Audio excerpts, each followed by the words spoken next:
Halo semua, kembali lagi bersama saya Rizky Amalia di perkuliahan pengantar akuntansi 1. Kali ini kita akan mempelajari mengenai persamaan dasar dari akuntansi dan apa sih akuntansi itu. Mari ikuti perkuliahan pada kali ini.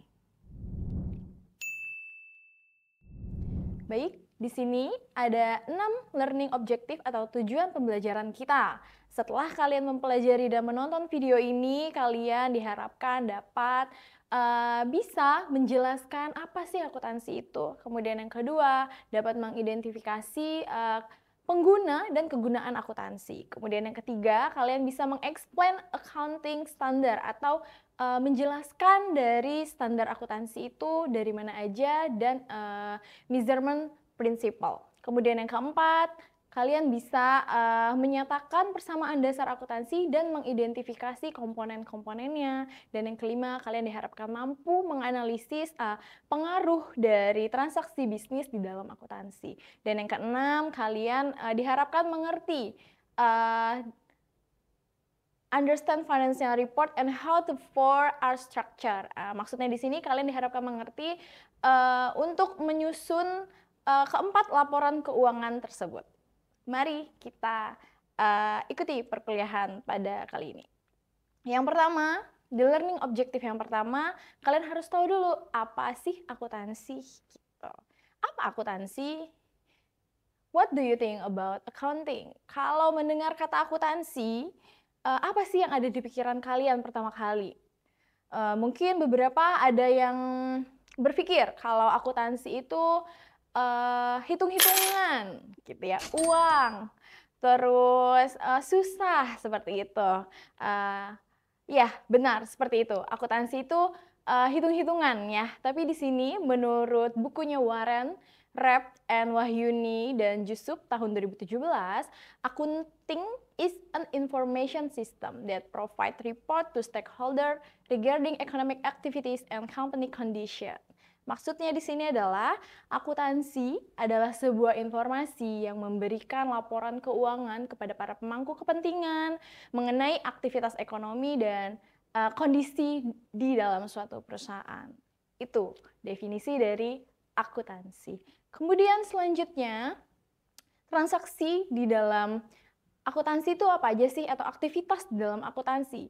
Itu terbagi menjadi tiga aktivitas. Yang pertama ada mengidentification atau identifikasi. Setelah kalian mengidentifikasi, kalian recording atau kalian catat. Ya, setelah dicatat di penjurnalan, kemudian sampai ke buku besar, sampai terbentuknya laporan keuangan, jadilah sebuah laporan keuangan untuk dikomunikasikan. Dikomunikasikan seperti apa? Jadi laporan yang udah kita susun itu bisa menjadi alat komunikasi bagi para pemangku kepentingan. Seperti itu. Jadi ada tiga aktivitas dari sebuah akuntansi, yaitu mengidentifikasi, kemudian mencatat, dan mengkomunikasikan. Oke, learning objektif yang pertama, kalian diharapkan mampu menjelaskan apa itu akuntansi dan aktivitasnya ya. Tadi ingat, akuntansi itu merupakan sebuah informasi yang memberikan informasi mengenai kondisi perusahaan atau kondisi ekonomi suatu perusahaan ya. Kemudian tadi ada tiga aktivitas ya, identification, recording, and communication. Oke, baik. Kalau kalian sudah masuk ke learning objektif kedua, artinya kalian sudah paham di learning objektif yang pertama tadi. Jadi kalian udah paham mengenai apa itu akuntansi dan aktivitas dari akuntansi itu apa aja. Next, kita akan membahas mengenai learning objektif yang kedua, yaitu kalian diharapkan mampu mengidentifikasi kegunaan dan pengguna dari akuntansi. Siapa sih pengguna dari akuntansi dan apa kegunaan dari akuntansi? Next, kita bahas. Nah, ini pengguna dari informasi yang dihasilkan dari akuntansi, yaitu stakeholder. Apa sih stakeholder? Stakeholder itu merupakan para pemangku kepentingan. Jadi, ada beberapa para pemangku kepentingan yang menggunakan laporan atau akuntansi itu sendiri. Stakeholder kita bagi menjadi dua, para pemangku kepentingan kita bagi menjadi dua, yaitu internal dan eksternal di sini. Internal merupakan orang yang langsung berhubungan dengan aktivitas operasi di dalam perusahaan tersebut. Contohnya seperti manajemen, karyawan, akuntan internal, manajer, dan lain-lain ya, yang langsung berhubungan dengan aktivitas dari operasi perusahaan itu sendiri. Itu yang internal. Kemudian yang eksternal siapa? Eksternal itu merupakan orang-orang yang memiliki hubungan dengan perusahaan, tapi mereka tidak dapat memberikan keputusan secara langsung. Contohnya siapa? Di sini ada investor, kemudian ada community, ada trade union, ada government atau pemerintah, customer, dan kreditor. Customer untuk apa? Butuh laporan keuangan kita. Kemudian kreditor untuk apa? Tahu laporan keuangan kita. Nah, kalau untuk kreditor, contohnya seperti bank-bank. Kalau misalnya perusahaan membutuhkan pembiayaan untuk aktivitas operasinya, biasanya bank akan mengecek laporan keuangannya, apakah laba ataukah rugi di tahun ini. Bank akan menganalisis sehingga laporan keuangan itu berguna bagi beberapa para pemangku kepentingan, eksternal maupun eksternal. Kemudian di sini ada investor juga di eksternal. Investor untuk apa? Tahu dari laporan keuangan kita. Untuk melihat apakah perusahaan ini sehat atau tidak. Dilihat dari mana? Dari laporan keuangannya. Kalau misalnya laporan keuangannya baik, dia laba terus setiap tahun, maka perusahaannya sehat, oke, investor bisa memutuskan, saya akan investasi di perusahaan ini, seperti itu. Kemudian pemerintah untuk apa sih pakai laporan keuangan yang kita buat gitu. Pemerintah untuk melihat kalau misalnya kita laba, kita diminta untuk membayar pajak di situ. Jadi pemerintah juga menggunakan atau merupakan bagian dari stakeholder pemangku kepentingan untuk akuntansi kita gitu. Oke? Miss harap kalian sudah paham apa itu akuntansi, kemudian kegunaan dan pengguna akuntansi itu apa aja ya. Setelah itu kita langsung masuk ke learning objective yang ketiga, yaitu menjelaskan accounting standard and measurement principle, atau kalian mampu menjelaskan standar dari akuntansi ya. Apa aja standar-standarnya? Jadi di dalam akuntansi itu kita membuat laporan keuangan ada standarnya teman-teman. Kalau misalnya kita buat semau kita, kemudian sepahaman kita, nanti orang nggak paham. Jadi dibutuhkan adanya standar di dalam akuntansi atau dalam penyusunan laporan keuangan ya. Di Indonesia sendiri kita bagi menjadi dua ya, standar internasional dan nasional. Kita bahas dulu yang internasionalnya. Untuk apa sih standar internasional ini diperlukan? Gitu. Pertanyaan kalian seperti itu.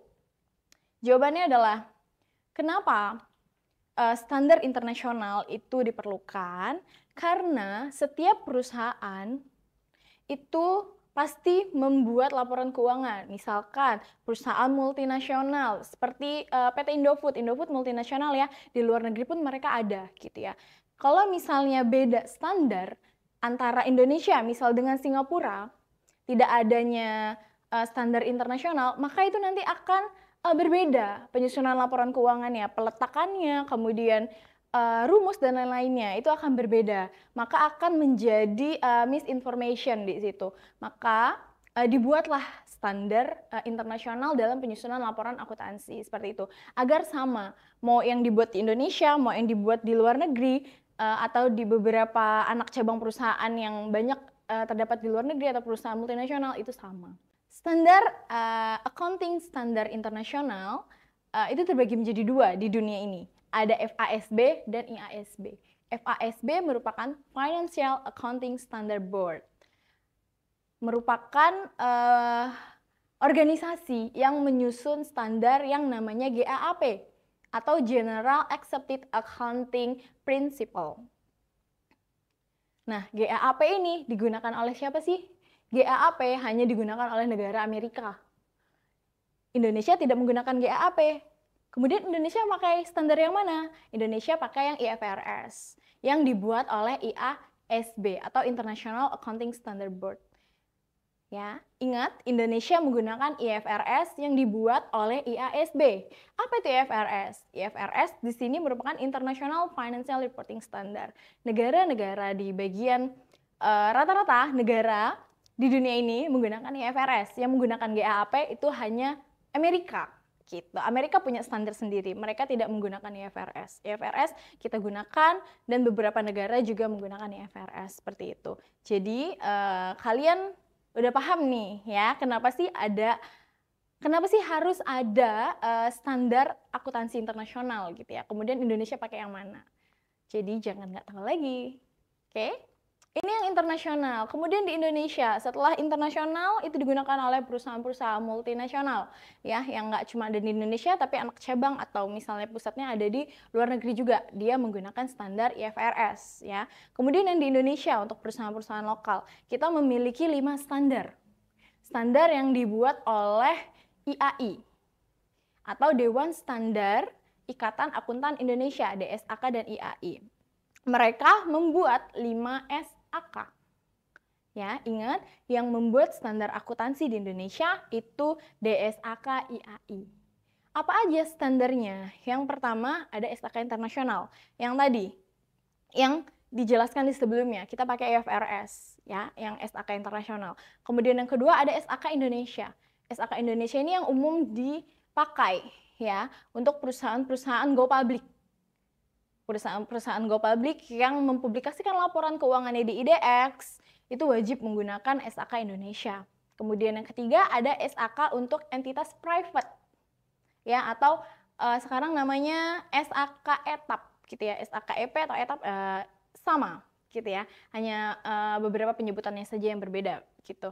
Ada SAK EP atau entitas private untuk perusahaan-perusahaan yang tidak go public, perusahaan-perusahaan yang tidak memperjualbelikan sahamnya untuk umum, perusahaan-perusahaan seperti itu.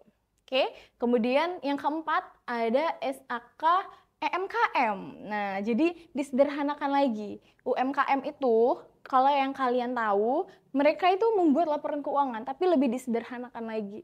Ada namanya SAK UMKM gitu. Jadi dia lebih sederhana. Nggak mungkin UMKM itu harus diminta buat laporan keuangan sesuai standar SAK Indonesia, rumit gitu. Nggak mungkin juga SAK UMKM diminta untuk pakai SAK EP, entitas private, berbeda dia. Jadi makanya DSAK IAI di sini sudah membaginya gitu. Jadi kalau yang punya usaha UMKM silakan pakai SAK yang lebih relatif lebih mudah gitu ya, SAK UMKM itu ada ya. Kemudian ada satu lagi. Ini baru diresmikan tahun 2024 kemarin, namanya PSAK Syariah. Ini dibuat oleh Dewan Standar Syariah Ikatan Akuntan Indonesia. Jadi syariah itu berbeda teman-teman dengan SAK keempat tadi, yang internasional, EP, Indonesia, dan MKM. Karena syariah itu berbeda. Ya, maka dibuat lagi standar PSAK Syariah yang dibuat oleh DSAS IAI seperti itu.